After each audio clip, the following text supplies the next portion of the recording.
So it can become quite habitual, or it can seem really rote and really repetitive that the person is talking about that same thing very frequently. Well, that's just what their brain is able to get their mouth to produce. So it takes a lot of muscles to coordinate together to produce speech, more muscle groups than any other action that your body can perform. So it's a tall order, and if the wiring isn't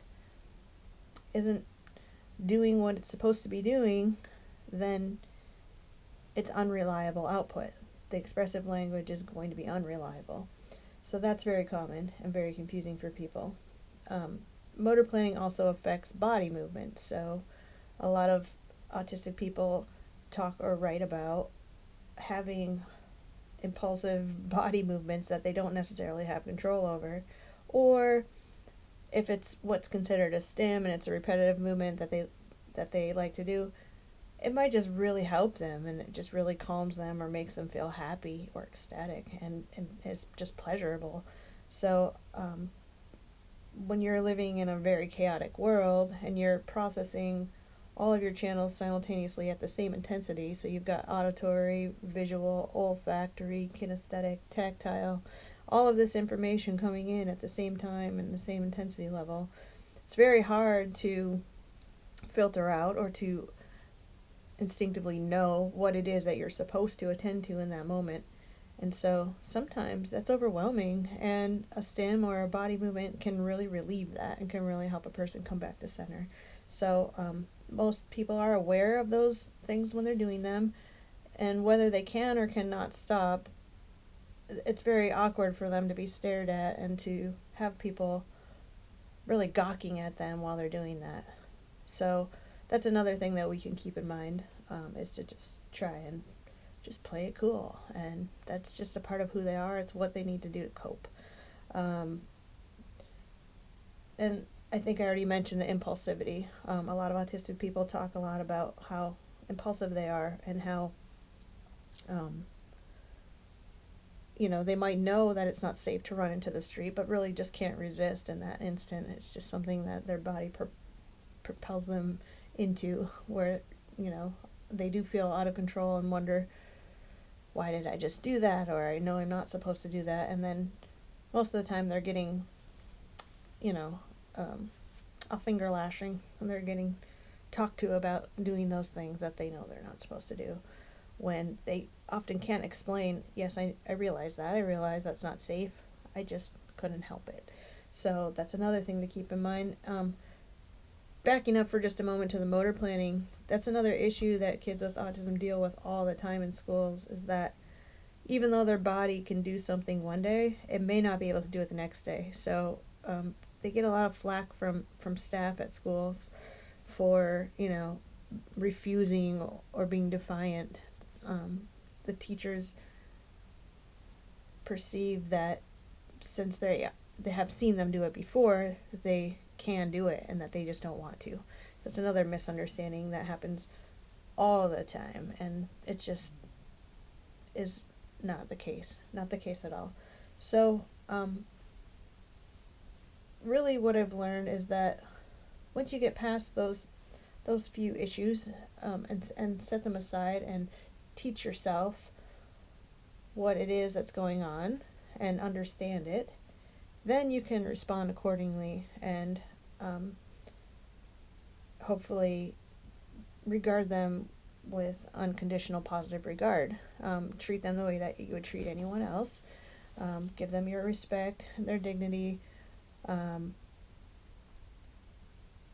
shame them for behaviors that are just simply communication. Really try to learn about it, and try to consider those things before responding. The other things that I've learned about all of the kids that I've worked with is that they really represent what's best in humanity. They really have something to share with the world in terms of spiritual evolution, I guess you could call it. They're ever present. They're living in the present moment.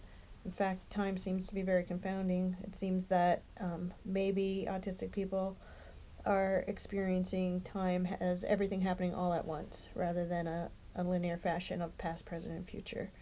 Um, and I can't say that everything that I'm saying is about every autistic person, because we all know the other saying in the community, which is if you've met one autistic person, you've met one autistic person. All I'm saying is that collectively, these are things that I've gathered and accrued and acknowledged over the years. And they're autistic people are as individual as anybody else. Um, Rambling about. Oh yes, they're present. They're genuine. What you see is what you get. They're honest. They're dependable. They're detail oriented. They're loyal. Um, I just I've never met a mean autistic person ever. Behaviors, sure, but those were communication efforts. Um, Malice, nope, not once, never. And so there's nothing to fear, just because a person may have demonstrated behaviors in the past or had impulsivity issues. Um, it just means that they aren't supported well enough. It just means that we need to figure out what they're communicating, where the need lies, which can be really tricky sometimes. Sometimes um, behavior is a manifestation of a medical need and or pain or suffering that they're not otherwise able to communicate.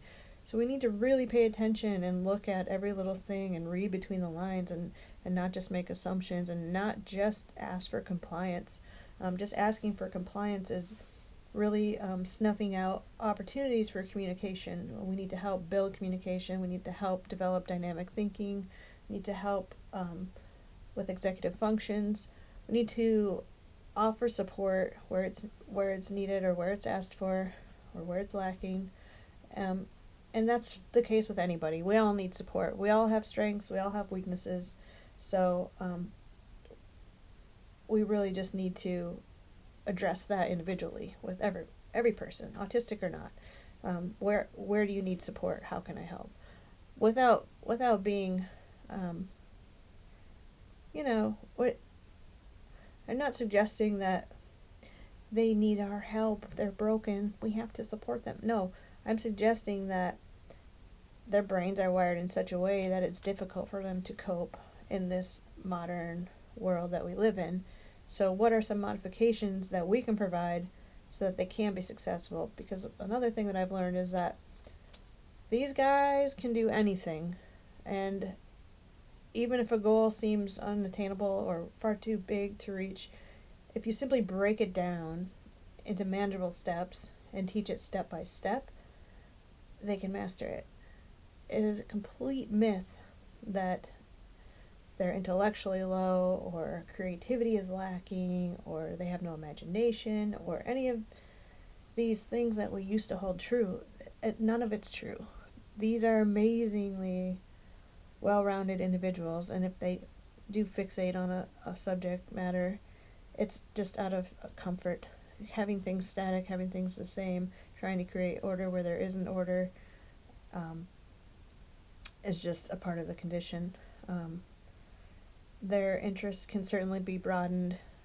You simply meet them where they are, respect them for who they are, don't try to change them or cure them, and just offer them opportunities for new learning. And over time, they will seek those opportunities and will blow you away with where they go. The kids don't ever cease to amaze me. They've all got their underlying personality totally intact, and I've enjoyed meeting and getting to know each and every one of them. I've actually somehow absorbed parts of them. I have phrases that I still say from kids that I met 20 years ago, just little certain quips that were so unique to them that they just charmed and delighted me, and I couldn't help but repeat them from time to time, and then they just stayed with me. So I can genuinely say that I've enjoyed each moment with each of these little masters, and the kids I've had incredible longevity with. Met them when they were 3, and now I'm still working with them. One is about to turn 7. One is 12. One is turning 16. One is turning 14. And yeah, I forget what else. But it's been amazing to watch them grow up and to watch their journeys and to learn from them along the way, and to see their upward trajectory, and the ebb and flow of autism, and what it's like to live with year after year, and how they adapt. And I marvel at all of the modifications they've made to their own lifestyles to exist in this world. And I've watched their struggle and their tenacity and their courage and their power, and how they get through every day, with new strength, with new, anyways, great admiration, admiration. And my message is that, let's make the effort to spread positivity around autism, and to share all of the really great, wonderful things about autism, and to break down this wall of pity. It's here. It is what it is. The numbers are increasing. These kids are growing up. They're going to need jobs, housing, family, friends. They have the same human rights and human needs as everybody else. Let's embrace that. Let's welcome them in. Let's all do our part, and help each other make the world a better place.